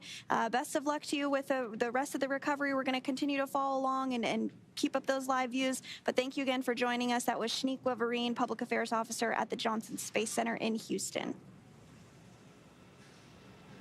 And so we are continuing to get these views of Endeavor as it gets closer and closer to the Megan recovery vessel. We're continuing to see some of those lights from the recovery personnel around the spacecraft, as well as some folks near the nest that will help with the actual lifting up process of bringing Dragon on board the Megan. And once Dragon is secure and on the recovery vessel, we'll actually see it scooch forward a little bit before the crew is actually removed from the spacecraft. But before that, we'll open up the hatches and we'll continue to walk through all of that. But I'm just glad that we are getting these great views. Yeah, Shaniqua mentioned being able to see some aquatic life in the water. This is always fun to watch, folks, as we prepare the Dragon capsule to be lifted onto the deck of the recovery vessel. This is one of the moments that haunts my nightmares personally. Dark water, you know, there may be, I know it's highly unlikely and it's one of those kind of like fear things, but to me there's sharks in there and other scary oceanic beasts, but I think Shaniqua, it has more luck with a dolphin than scary aquatic beasts. That's just, in my head, that's what's there. So we can see their recovery team members standing by as they have already begun to prepare to lower the vessel's hydraulic lift mechanism into the water, and that will help bring the spacecraft into that on-deck translation system, as you have heard us refer to as the nest. Dragon will remain in that nest during crew extraction and then for the journey back to port. So what is not super clear from this view, the Dragon capsule will be lifted into that nest, and then that nest will translate toward the camera that we are looking from now. So that nest will translate toward the forward end of the recovery vessel, and that is where the extraction platform is located. The crew we can see there in the background is continuing to prepare the Dragon capsule. We can actually see one of the recovery team members. This is probably the best view we've had of them so far, but we can actually see one of the recovery team members on top of the capsule helping to secure the rigging and the straps necessary to safely lift the Dragon capsule out of the water. And once open, a SpaceX medical doctor will be the very first one to check in on Matt, Mike, Jeanette, and Alexander, just to see if they're ready for egress or getting out of the spacecraft. So Wall Dragon's top hatch is used to connect to the space station, and that's kind of that pointy part that you're seeing at the top of the spacecraft. On the other end is the heat shield. The top hatch is used to connect to the space station. The astronauts will egress from Dragon's side hatch, pending capsule orientation in the water, which as we see is in stable 1, so they will be able to use that side hatch. But there are multiple options, so if Dragon were to splash down in a different orientation, they could egress from the top hatch as well. So either option works, but today we will be using that side hatch. Before opening the hatch, the spacecraft's cabin pressure must be equalized with the outside environment, but it actually is equalized because we're here on Earth. So once the hatch is opened, that will be the crew's first breath of fresh air since boarding Dragon at the start of their mission all the way back in March, which is hard to believe that was almost 8 months ago. Yeah, time does fly. So this is a cool view here. I believe this is a drone shot that we have, and you can really get a sense of distance between the recovery vessel and the Dragon capsule and the speed at which the recovery vessel approaches Dragon. It is slow and steady, carefully choreographed, as pretty much everything in spaceflight is. And we can see the recovery team in the fast boat still working to prepare Dragon Endeavour to be lifted out of the water. We heard during the we heard in the post-deorbit burn debrief that the weather was really good. We can see that here live on screen. The wave height predicted was 0.6, so really mild. We can see almost a glass-like surface there on the water, and only a wind speed of only 3 knots. So overall, a beautiful evening for a Dragon to splash down. And we are getting some good visuals there of the helicopter pad on top of the recovery vessel Megan there. You can see the green lights of the helicopter pad. Once the crew is out of the spacecraft, they will depart back to the coast of Florida on board a helicopter before flying back to Houston and being reunited with their families at Ellington Field in Houston. So continuing to get those really great views there. It looks like the rigger is still on Dragon, if I'm seeing that correctly. Yeah, they're standing in the bay where the main parachutes were housed prior to being deployed. That's right, and it looks like that rigger this evening is Troy Werner, so we might get the opportunity to see him as he jumps off of the spacecraft, which is Kate's worst nightmare. Yes, a moment I feel things for that individual when I see them perform that, and it's really admiration that they have the bravery to do that, especially at night. Yeah, we can see him standing there in that bay where... Dragon, SpaceX, comm check. Loud and clear, Hollis. Loud and clear as well. Transition from audio from Tidris to Megan successful. Rigging has been complete. Approximately 5 minutes until capsule lift. Copy, 5 to lift.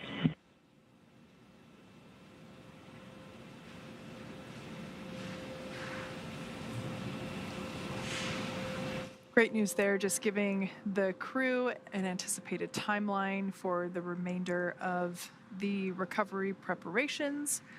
That lift sequence will happen quite quickly, so be sure to not turn away. The Dragon capsule will be lifted up and out of the water using those hydraulic arms, or that lift that you can see there at the end of the recovery vessel on the left-hand side of your screen. It'll then be placed in the Dragon's nest, which will then be translated toward the forward end of the vessel. And that all happens really from the moment that the Dragon capsule is lifted out of the water, basically about a minute, if my memory serves me correctly from previous recent recovery operations, about a minute for the nest, for the Dragon to be out of the water in the nest, and the nest to be translated to the forward end where the Egress platform is located. Now, once the Dragon capsule is there next to the Egress platform, we will perform another set of safety checks to make sure that there are still no hypergolic vapors present on the exterior of the capsule.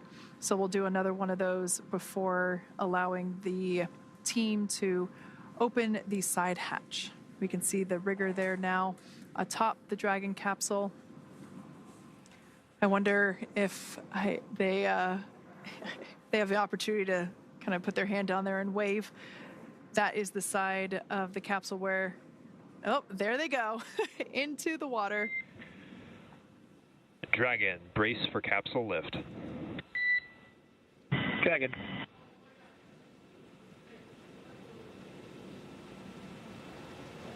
All right, lift now underway as we bring Dragon Endeavor out of the water. A great view from our drone.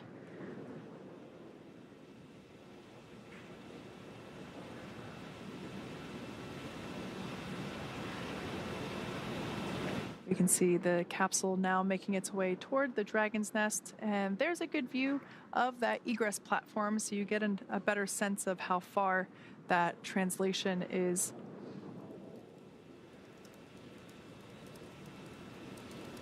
So you can see some seawater there resting in the main parachute bay. Once the Dragon is translated forward, we will see the team rinse off the capsule using fresh water to help arrest any corrosion that may be underway due to the presence of that salt water. Salt obviously being corrosive to metallics, and we want to prevent that as our Dragon capsules are reused. And we are really starting to see kind of that toasted marshmallow effect because of re-entering into the Earth's atmosphere there. And then we did see a view of the side hatch. We'll continue to see that come into more view, especially as the Dragon is translated a little bit closer. Dragon, welcome aboard the recovery vessel Megan. Recovery personnel are completing their final checks. Stand by for translation to the Egress platform. Dragon copies. And so Crew 8 is now aboard the recovery vessel Megan after splashing down off the coast of Pensacola at 12:29 a.m. Pacific time this morning. The recovery vessel Megan is actually named after NASA astronaut Megan McArthur, who was selected as an astronaut in 2000. She flew on Space Shuttle STS-125, which was the final space shuttle mission to the Hubble Space Telescope. And it actually helped to successfully improve the Hubble's capabilities and extend its life. And then she also flew on Crew 2. Yeah, she was actually the pilot for Crew 2. So we have two recovery vessels, one supporting Gulf operations, one supporting Atlantic operations, and this one is, as you just mentioned, named after Megan, and the other one is named after Shannon. So we've actually named these two recovery vessels after the first two women to fly on Dragon, on our Crew Dragon missions. Yep, that is exactly right. And we are getting a visual there of recovery personnel working to plug up the Draco sections. Of course, those are no longer needed now that the crew is safely back on Earth. So they're working to plug those up as we continue our recovery operations this evening. These drone views are pretty awesome. I particularly love how it's able to angle around the recovery vessel and provide a more holistic snapshot of the teamwork involved in recovering Dragon capsules. So with some camera views, we can see a couple individuals awaiting or doing certain preparations, and I love how we can kind of see more of the cohesive unit working together with these drone shots. We can see each individual performing their specific task. And this, of course, is something that the recovery team trains for extensively, both for daylight and nighttime operations. So this is something that each individual is well trained, well prepared for. And we can see now that the Dragon capsule is safely in the nest, like Sandra mentioned. We're going to be plugging up the Draco thruster outlets to help ensure that there are no hypergolic vapors that escape. We'll also perform another safety check, excuse me, to make sure it is safe for crew members to make a close approach. And we can see the team members removing some of the straps and the rigging that was necessary for capsule lift, but now unnecessary. And we will remove those to help clear the way to open the side hatch. A great view there of that side hatch. Once again, this side hatch has remained closed since the Crew8 mission lifted off in March, early March of this year. They docked with the space station and egressed and ingressed from this capsule using the forward hatch, which is the hatch at the top of the capsule located below that nose cone.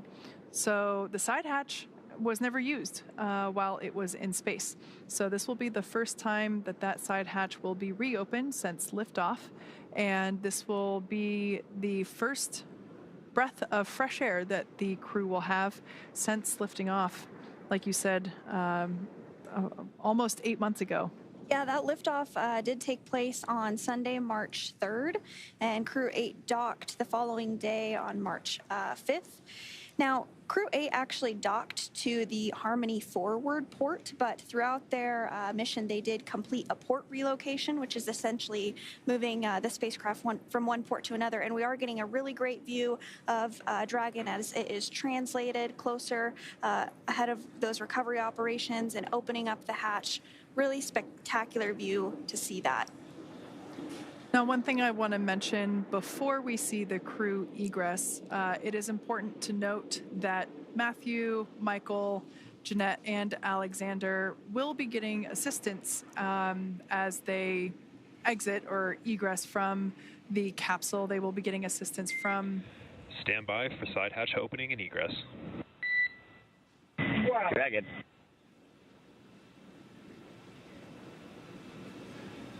All right. So like I was saying, yeah, the team will be getting assistance from the recovery folks that you see there while they exit the spacecraft.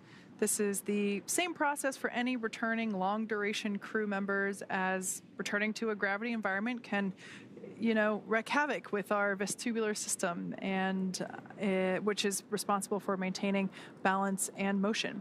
So safety, of course, is our #1 priority with this operation. So you'll see the crew members helped out of the spacecraft by one by one and assisted with the few feet to the medical quarters on board the boat. So nominal procedure is to open the hatch, do a quick thumbs up check with the crew inside, help them egress one by one, and they will then go into the medical quarters directly after egress to have their first in-person medical conference with the flight surgeons on board. So that will happen for all 4 crew members.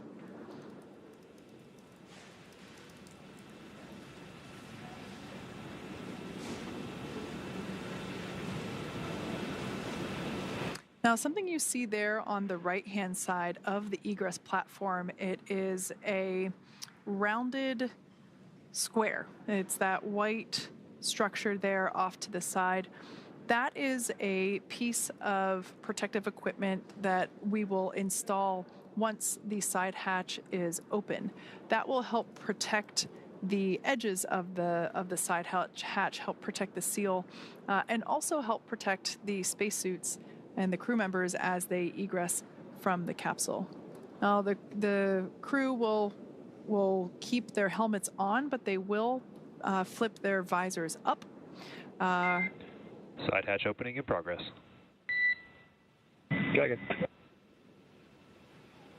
All right, so we got the all clear from those safety checks, and we can see now that the crew has untorqued the side hatch. We see that being lifted.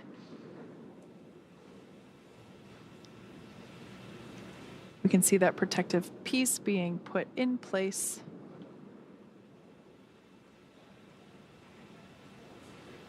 Once again, nominal procedure is for each crew member to be assisted as they egress from the capsule. And we'll also see those footrests be removed as well once we get a little further in this procedure, once they get that protective cover installed. That just helps give a little more room as they help to bring the crew members out. Yeah. As you can see, even folks that haven't spent 8 months in space need assistance getting out of the capsule. Yes, and again, you will see the crew be assisted out of the spacecraft and have some folks around them. This is common for all of our landings, as well as for the Soyuz. If you've ever watched one of our broadcasts on that, we do assist the crew as they come out of any spacecraft following their space flight. We can see the onboard photographer getting some snapshots. I have a feeling there may have been 4 thumbs up there inside the capsule at one point. Or maybe there will be now. This is also a great view. We can really see the details in the thermal protection system and that evidence of re-entry. So as we mentioned before, the exterior of the capsule at liftoff and while the capsule was on orbit was a nice white, and we can now see that discoloration reflecting the patterns of heat that the capsule experienced during re-entry. As we mentioned, the exterior temperatures can reach up to 3,500 degrees Fahrenheit as that plasma builds up. So I always love seeing how the Dragon capsules change identity essentially as they come back and kind of have their own unique fingerprint or TPS print, if you will, thermal protection system. And we were talking about the other recovery vessel, Megan, and it turns out that Shannon Walker is actually on the recovery vessel as well, helping to assist with this, as well as NASA astronaut Eric Bowe. So that's awesome. And she's the astronaut that the other vessel is named after. Yep.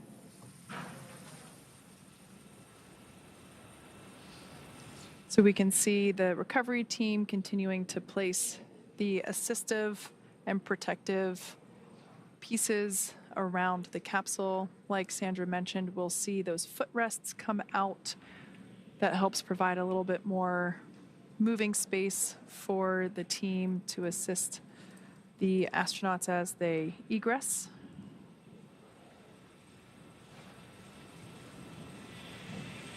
And we'll probably see a wheeled mobility aid come into view here as well for each crew member.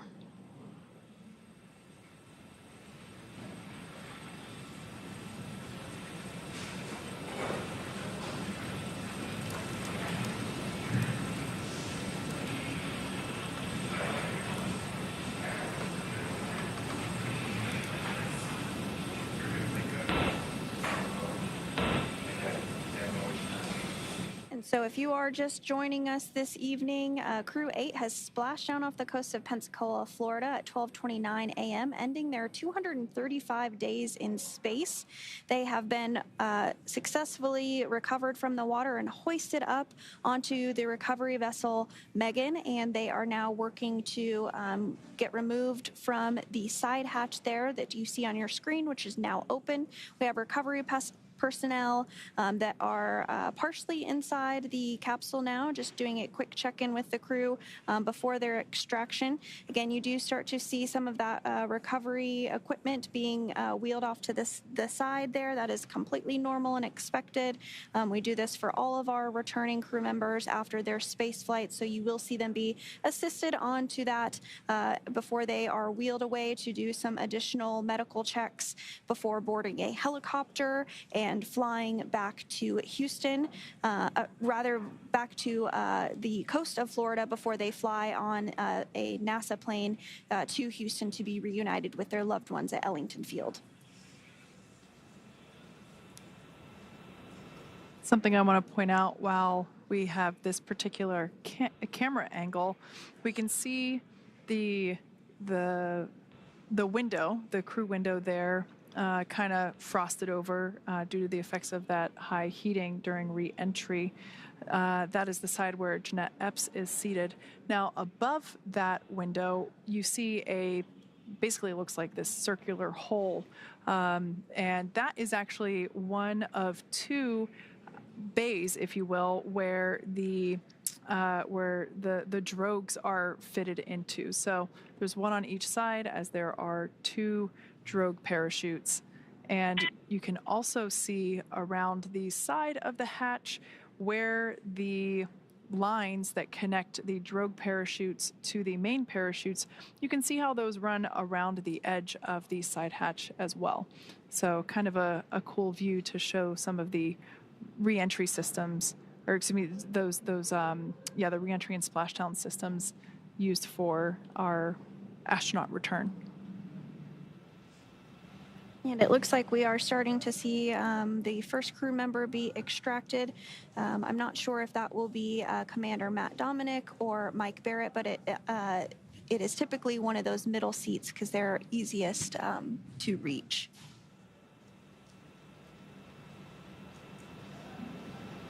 So again, you do see that crew member getting some assistance. I can't quite tell who it is just yet. I can only imagine what it feels like to have to stand up after spending nearly 8 months in space and having to stand up for the first time with Earth's gravity. And that is NASA astronaut Matt Dominic, who is now out of the spacecraft. His very first space flight. Looks like we're getting some handshakes there. High fives all around.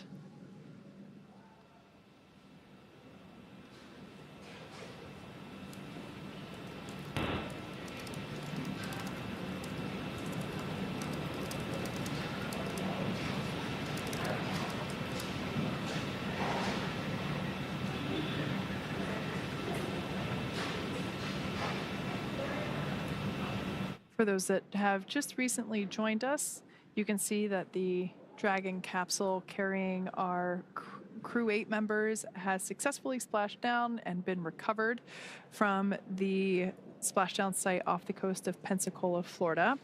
We have just seen the egress or exit of Commander Matt Dominic, who was seated in one of the 2 center seats.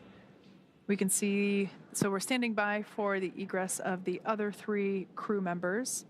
And on your screen there, some of the recovery team and NASA folks there assisting with the egress. As we mentioned, we, just standard protocol, we always help individuals coming back from long duration spaceflight. We always help them, give them some assistance back to the medical base. So I can only imagine that it feels like 100 elephants standing on your shoulders as you have to stand up. This particular mission was in space for 235 days, 232 of them on station. And this ended up being the longest duration mission that Crew Dragon has ever performed. So kind of a cool first there. And the longest U.S. spacecraft flight ever, whether that was through the shuttle program, Apollo, Mercury, Gemini. So that's a fun fact.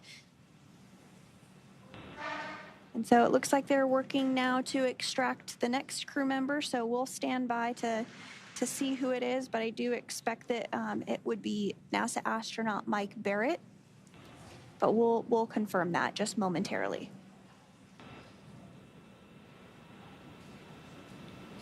In addition to the individual standing around the outside, there's also a recovery team member inside the capsule assisting with the egress.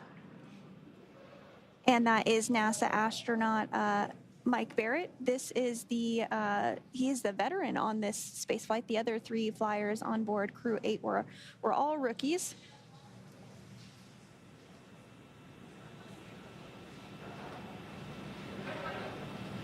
And so in total, Mike Barrett has spent 447 days in space. Saw some excitement there. Yes.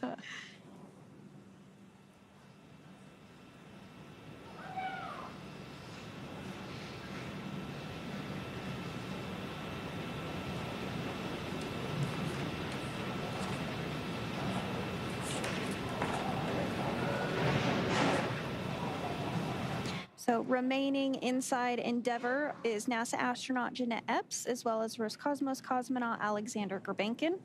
So we'll see who comes out next. You do see those footrests as they are removed from the spacecraft to give a little more space for recovery personnel to assist the crew members out. I think it looks like we might be getting Jeanette Epps next.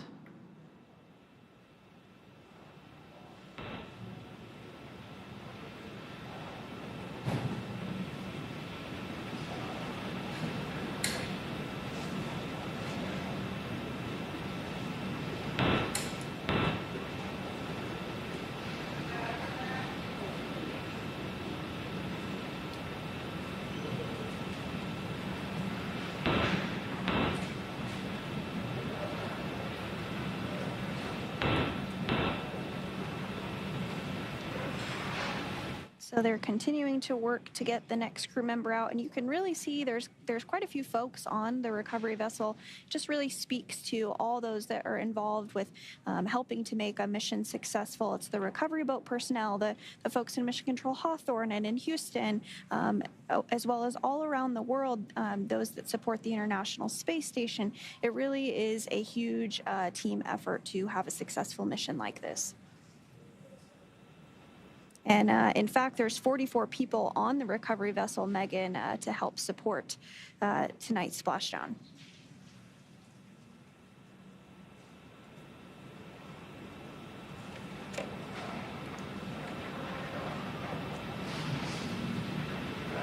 Once again, we're standing by for the egress of our final 2 crew members. Yeah, it looks like NASA astronaut Jeanette Epps will be the next one to exit. Due to the limited space inside Dragon capsule, it's pretty normal to have the 2 individuals seated in the center seats, so the pilot and commander. It's pretty normal to have them egress first, as it helps give a little bit more working room there within the capsule for the crew members and the recovery team members.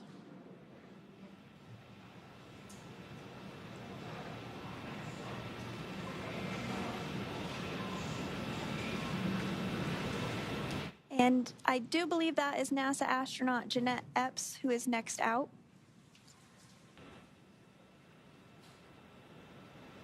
Yep, Jeanette Epps was the next one out, so Alexander Gurbankin will be next. Again, this was her first space flight.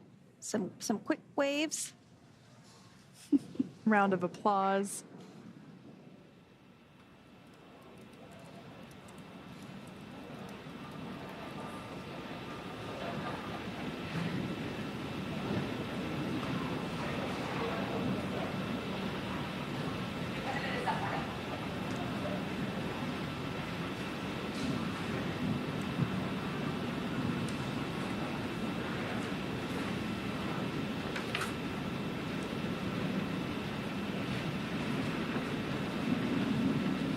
And we are starting to see Alexander Gurbankin be extracted from the spacecraft as well.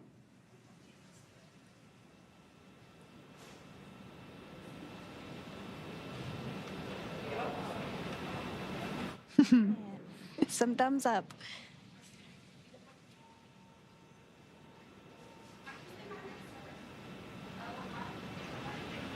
And we now have all 4 crew members outside of Crew Dragon Endeavour following their 235 days in space. Some cheers and excitement for Crew 8. That's great to see. Checking to make sure they didn't leave anybody inside. No aliens as stowaways inside Dragon Endeavour. Well, now that Matt, Mike, Jeanette, and Alexander are safely back home on Earth and getting checked out by the NASA medical team, we're going to wrap up our live coverage of their return. Now, this all kicked off on March 4th, 2024 from historic launch pad 39A at the Kennedy Space Center in Florida. After a successful liftoff and separation from Falcon 9, Matt, Mike, Jeanette, and Alexander made a 29-hour flight on board Dragon to the International Space Station. Since arriving at the space station, they spent nearly 8 months as members of Expedition 71 and 72, where they executed science experiments, spacewalk, and repairs while aboard the orbiting laboratory. Their journey home began about 34 hours ago on October 23rd when they closed the hatch to Dragon and undocked from the space station at 2:05 p.m. Pacific time. After 4 successful departure burns and a phasing burn to line up their orbit, Matthew, Michael, Jeanette, and Alexander rested for a few hours before waking up to prepare for re-entry this morning. We jettisoned Dragon's trunk and performed our final on-orbit maneuver, the approximately 9-minute-long deorbit burn, and that occurred at 11:39 p.m. Pacific, 2:39 a.m. Eastern Time, and that sent Dragon on its path home. The spacecraft re-entered the Earth's atmosphere and slowed its descent with successful deployments of 2 drogue parachutes and 4 mains, with the final splashdown occurring off the coast of Pensacola, Florida, on time at 12:29 a.m. Pacific, 3:29 a.m. Eastern.